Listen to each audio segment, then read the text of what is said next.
The story begins, and she's not just a popular girl, she's so popular that all the students stare at her and bow where she walks. Timothée Chalamet approaches her one morning and wonders if her $2 haircut is enough to pique his interest, but Alia immediately rejects him. The fool tries to save face by changing tactics to get her number. However, Alia breaks her dignity and tells him that she has no interest in him and leaves him speechless. The rest of the school loses hope of ever getting him because he has roasted the most desirable boy in the school. Later, Alia comes to class and finds Masachika asleep. He wakes her up and asks if she's been up all night watching anime again. He admits to the accusation, but explains that he has important work to do. Alia thinks she was on Twitter, but it turns out the virgin was watching anime recaps. Alia calls her crazy, but Masachika points out that if it's for culture, she'll happily wear a straight jacket. Then he stared at the yawn wide enough to fit an eggplant. He says something in Russian. She asks what's wrong, and he says it means he looks sad. Their first period is chemistry, and these two have a lot going for it. And when Masachika realizes she forgot to bring a textbook, she joins Alia to share it with her. As the teacher drones on, Masachika struggles to stay awake, but when she loses, Alia sticks her with a pencil and raises her hand. The teacher asks what the answer is, so Masachika turns to Alia for help. He motions for her to answer, and Masachika confidently repeats it, but ends up making a mistake. The teacher then asks Alia to take her hostage, and she immediately gives the correct answer. Masachika can't believe his betrayal and asks why he threw her under the bus like that. Alia claims that she showed the question number, but Masachika knows that it is full of questions, especially with an evil smile. Unexpectedly, he repeats the same word in Russian, which catches Masachika off guard. When he asks what she said, he calls her an idiot, but Masachika has a secret. She was able to understand his Russian the whole time, and he actually called her sweetie. This rocks her entire world as she tries to figure out what he's trying to say, but she continues to play dumb. He can understand her ever since he played with a Russian girl as a child, but he never thought that he would be charmed by a Russian beauty he didn't know she could understand. If he admitted that he knew, he would probably die of embarrassment and he wouldn't be able to have a funeral. Later, Alia catches Masachika fiddling with her phone and reminds her that she is off limits unless it's an emergency, but she ignores her. Frustrated, Alia picks up the phone to see what this filthy bastard is doing anyway. When he sees the silver-haired moon goddess on his screen, he angrily hands the phone back. He then switches to Russian and says his hair is silver too and calls him a fraud. Masachika realizes this and starts making mistakes, but when he asks what she said, she calls him a player. The airhead immediately loses focus and starts explaining how he's not a real junkie because he doesn't have his own Twitch stream yet. Alia, realizing that there is no hope for him, just looked. Later, Masachika is having lunch with her friends and they see the student council walk in, treasurer Alia and spokesperson Yuki, Maria, the secretary and Alia's sister, and the kids agree that the Kujo sisters are amazing. However, Maria rejects everyone who asks her out, saying that she is seeing someone. Alia tells Takashi that he has no chance with Maria because her head is like a doorknob. This comment infuriates Takashi, who calls Alia arrogant for being friends with her sister. Meanwhile, the girls look around for a place to sit. Noticing Masachika's disinterested look, Yuki asks if they can join them. The boys agree, so the girls sit with them. Yuki then sees that Masachika has the same RAM as him. However, when he realizes the food tastes like battery acid, he jokingly offers to join the student council. Masachika warns him not to mix personal preferences with administrative affairs, but he laughs and tells her that he is just joking. At this point, Alia looks at Yuki with disdain and asks if they are friends. Yuki explains that they have known each other since they were children. They attended the same preschool. When Masachika asks if the girls are friends too, Yuki says she wants to be, but Alia warns her that being friends with her isn't much fun. At that point, the boys decide to get their lunch elsewhere, and Takashi explains that the girls are too dazzling for their virgin eyes. After the boys leave, Yuki approaches Masachika and asks her if she should consider joining the student council. Masachika said she would rather see the 2010 film Airbender, which doesn't talk about them. Yuki tells Alia that Masachika was her vice president in high school and that she is very talented. Alia switches to Russian and tells her that she doesn't need to say that. Yuki later says goodbye to her and Alia says that she is surprised that any girl would want to be friends with them. Masachika insists that he is her friend. Much to Alia's surprise, he agrees and then suddenly suddenly leaves, leaving Masachika confused. Later, Masachika dreams of good old days playing with a blonde Russian girl. When he wakes up, he remembers how he learned Russian to talk to her, but he can't remember her name. The next morning, Masachika goes to class early and arranges before everyone else arrives. Alia was the first to appear, and if he woke up early, he thinks that hell must have frozen over. Masachika notices the dirt in his socks and asks if he got in the puddle, but he sits down and explains that a passing truck splashed mud on him. He suddenly changes the subject and then asks her if she wants to join the student council, but she prefers to swallow the nails. Alia wants to ask something else, but is embarrassed and says that she will forget it. He then begins to remove his socks, which makes Masachika weak in the knees. Seeing her shyness, Alia comes to her senses and tells Masachika to get a spare pair of socks from her closet. Masachika reluctantly agrees, but when he tells her to put it down, she tries to throw the chicken out. He said it would be a good gift to help him. Alia switches to Russian and says it's for her too. At this point, Masachika begins to wonder if she is just using him to relieve stress. When she asks what he said, she says he called her a coward. So, Masachika decided to do as he asked. Grabbing her leg, Alia starts to freak out, saying she's not ready yet, but Masachika tells her to stop fidgeting so she can take it. However, he accidentally touches her in her restricted area, so she immediately kicks him in the face, giving him a glimpse of heaven in the process. The man goes down, but it's worth the treatment. Later, Alia gives him the cold shoulder, so he approaches her and tries to apologize. He calls her foot fetish trash in Russian, but then says he's not mad at her and apologizes for kicking her. When he tries to find out if she's okay, he distracts her and thanks her for showing him the movie The Promised Land. Embarrassed, Alia pulls him in and then runs away with him chasing after her. They run around the school for a while, but after 10 minutes he finally gives up. Masachika apologizes for taking it too far and offers her favorite drink as a peace offering. Noticing this, Alia is moved, switches to Russian and wants a sip. Masachika freezes when she realizes he's about to kiss her indirectly, but she ditches the chicks and pretends she doesn't know what that means. As usual, he changes the translation and laughs to himself that he does not understand what he is saying.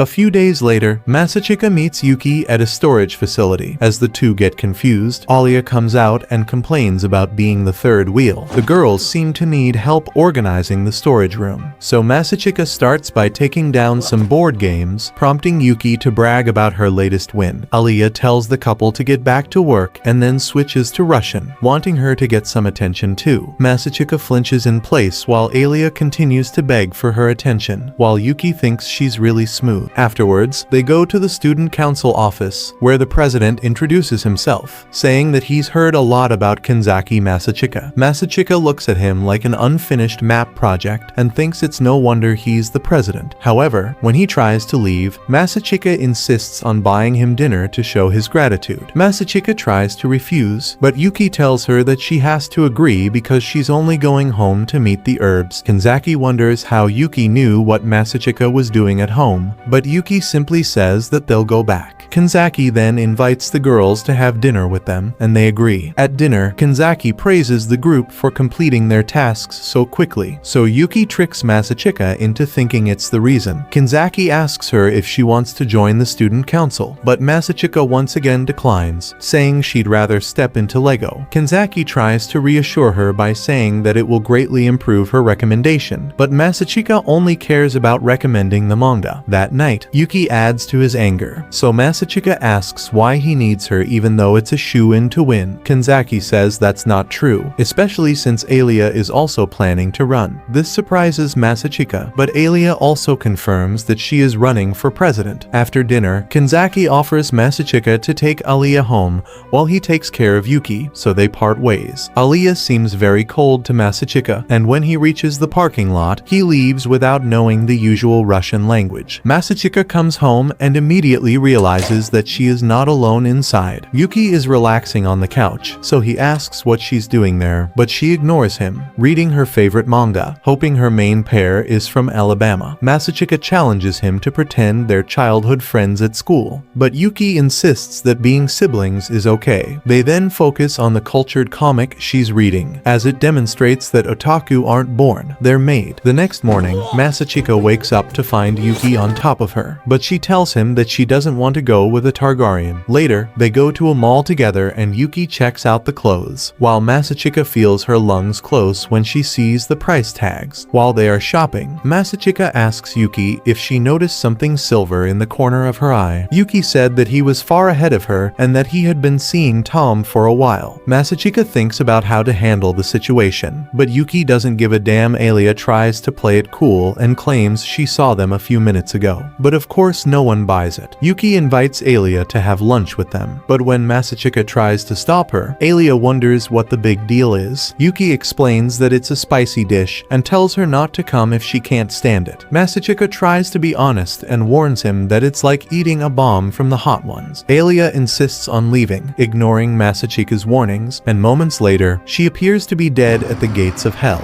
Apparently on meth, Alia starts to have second thoughts before Yuki starts running her mouth and doubles her over. As they walk in, Yuki explains what kind of hellish flavor awaits her with each meal. Masachika tries to save him by choosing the mildest option on the menu. The girls also decide to go with his orders, and while they wait, Alia points out how the boy Yuki is looking for a change. Yuki informs him that he was in bed with Masachika earlier that morning, which caused him to spit out his drink. While the virgins in the restaurant eavesdrop on some action, Alia looked at Masachika for an explanation, but as she said, she slipped and fell on the bed with him. Finally, at their command, 3 pools of blood arrive, and the sight alone makes Alia jump. However, not one to back down from a challenge. He pulls out the pasta and starts eating. Suddenly, the spice hit him like a distant cousin of truck cunt. When Masachika tries to ask if she is still seeing twice, she insists that she is fine, though she starts crying in Russian and asking for help. Every time Masachika tries to help, she refuses. At that moment, Yuki, who is no better than the devil, offers him spices to make his food hotter. Masachika realizes that Yuki did it on purpose and tries to save Alia, but the idiot refuses and pours some of it inside. She screams Bloody Mary when she gets bitten and they go outside. Masachika says that Yuki went to buy something and now it's just the two of them, so she asks if she wants some ice cream. Alia finally cools down when Masachika suddenly asks her why she wants to be student council president. Alia says she doesn't need a reason to aim higher. When Masachika asks if he has a partner, he tells her that he doesn't need one and that he only asks a random stranger because of the rules. But when he switches to Russian, she wants him to run away with her. This reminds Masachika of the time he saw a girl ugly crying because she lost an election and feels bad. Alia asks if she has any plans after that, and Masachika says that she doesn't and that Yuki won't be back for a while. So Alia asks him to monitor her purchases. Yuki says that this implies a close relationship between them, but when she realizes that Alia doesn't have many friends compared to Miss Perfect, she decides to feel sorry for the silver-haired tsundere wannabe. They go shopping together. Alia wonders why Masachika is being so nice to her, then gets angry, thinking it's because he expects her to lose the presidency. She goes to the changing shops, furiously trying to impress him with her fashion sense. Before he begins to transform, he realizes that the others have active imaginations, so he tells them to go away so that he doesn't hear any sound. Relieved, then she put on a cute outfit to show him off. Suddenly, when she opened the curtain, he wondered what she would do if he didn't react. As she pulls back the curtain, Masachika tells her she looks great and even tries a compliment. Unlike when she asks if your girlfriend looks fat, Alia nearly suffers a heart attack, while Masachika simultaneously suffers liver failure from embarrassment. Alia wondered if Yuki was used to receiving compliments because of her unique face, so she decided to try on a childish dress that looked like her. Masachika blushes when he says that she looks great. Alia tries on outfit after outfit to curry favor with Masachika, who is probably dying inside. This time he decided to go with something dangerous and maybe tease Masachika with some skin. However, when she opens it to show him, she finds Yuki standing there with a blank stare. Alia switches to Russian and she wants to disappear, so Masachika translates for Yuki, who calls her a big baby. Later, on the train, Alia wonders who will win between Midoriya and Saitama, but snaps out of it when Masachika and Yuki begin to say goodbye. After they leave, she starts talking about that delicate skirt she's wearing. He remembers something more important and wonders why they both ended up at the same stop.